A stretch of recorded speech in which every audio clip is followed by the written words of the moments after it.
Hi everyone, it's Anise. I thought I would come on here and post a quick recipe. With this new launch, we decided that we were going to do real recipes, full start to end recipes, and my sister and I got together, filmed a whole bunch of videos, but then we went into quarantine, so we didn't get to edit them, and we didn't get to do the voiceovers because we needed to be, with each other to do that. So hopefully this quarantine ends soon so we can get those uploaded for you guys. But I thought, let me make use of this time. I'm home, I'm cooking, everyone else is home, they're cooking a lot more. This is a really, really simple pasta dish. Literally takes 10 minutes from beginning to end, and most of the ingredients you probably already have. This dish really reminds me of like Bistro, kind of Italian restaurant, simple, classic, very fresh, tasting. So if you're into that, then you will enjoy this recipe. So let's get started. Okay, in a pan, this is a 10-inch pan. It's wide enough for you to be able to toss the pasta in after it's boiled. I added some olive oil and a table and a half, so 1.5 tablespoons of butter. You want to use good olive oil for this. There isn't a lot of sauce or anything, so the olive oil flavor is important. And I did lift the pan off. I thought that the pan is a little too hot, so you don't want the butter or the olive oil to burn. You don't want to cook it on high heat. My pasta water is also boiling. I don't think I put the pasta in at this point. It just takes about like 8 minutes to boil spaghetti. So just follow your package instructions. I have in there also 5 cloves of garlic. I did not dice or mince or anything. I left it whole. I just smashed it with the back of the side of the knife, and that's it. I like the look of whole kind of roasted caramelized garlic cloves in this dish particularly, but you can do whatever you want. To that I added 8 shrimp pieces. These are fully raw, uncooked. They came with the shell on and the tail on. I peeled it myself and defrosted it. I think that's the best way to go with shrimp. It tastes way better than getting like pre-cooked stuff, but whatever you have can work.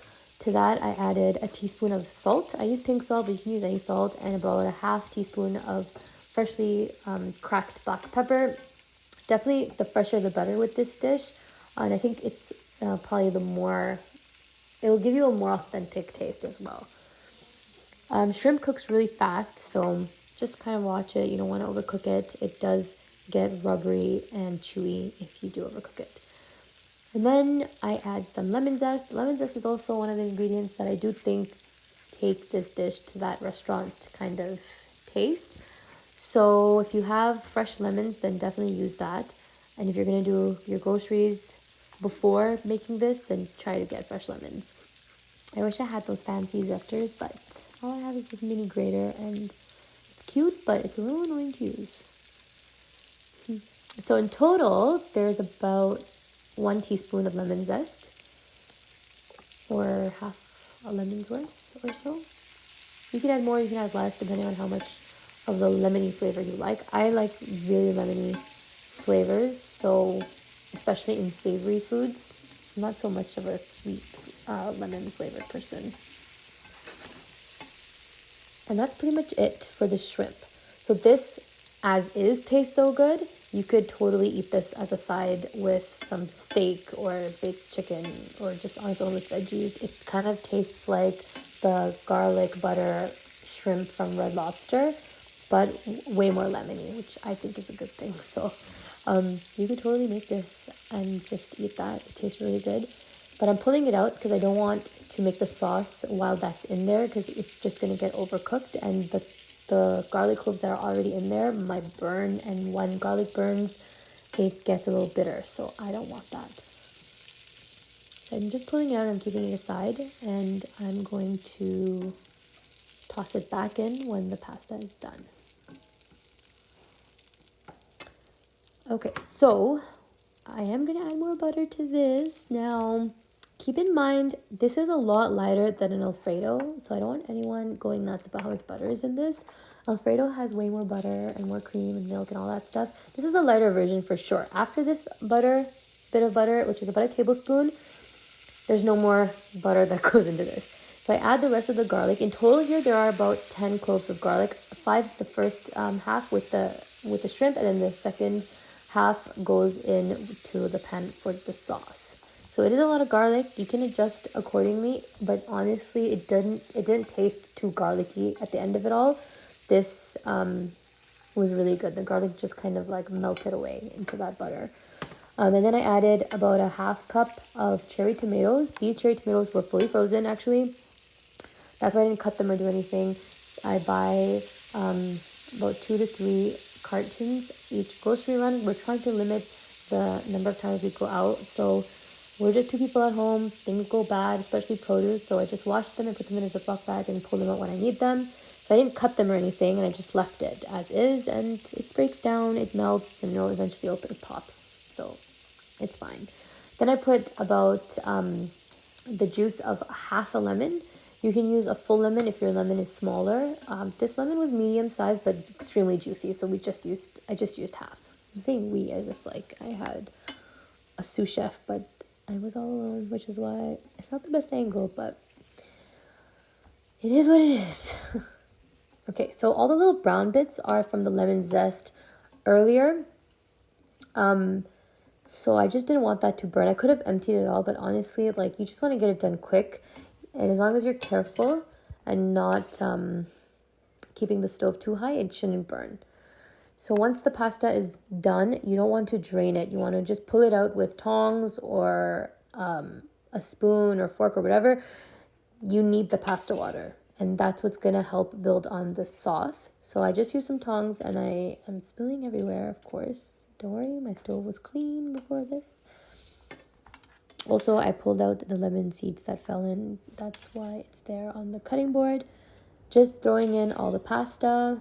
The stove is still on, but on very low. So throwing in the pasta. At this point, you can also add herbs, like fresh herbs, like basil, parsley, sage even. I didn't have anything at home other than coriander, which I didn't think matched this flavor profile. So try to stay away from dried spice mixes at this point, like herb mixes, like Italiano seasoning. You don't want to use that. I feel like, though, if you want a true authentic flavor and you want your food to taste like an Italian restaurant or like an Italian person made it, then stay away from that stuff. I don't think they use Italiano seasoning. That's just my gut. I think non-Italians use Italiano seasoning. So fresh is good. Okay, so I'm ladling in some pasta water. At this point, it is a personal preference, like how much moisture do you want in there or how dry do you want it. I kind of just looked at how moist the pasta look. I don't want it to be too dry. And when it gets cold, it starts drying up a little. So I kind of kept adding more here. You can taste it at this point as well. If it needs salt, pepper, lemon juice. So over here I also add 2 tablespoons of cream, heavy cream. I wasn't going to, that's why I waited till the end. If you know you want to have the cream in there, you can always add it to the sauce before you add the pasta in. But at this point, I wasn't sure, which is why I added it in at the end. And I have the stove on still to warm it up. Notice I also didn't add more salt to the sauce because whatever was left in the pan had salt from when I made the shrimp.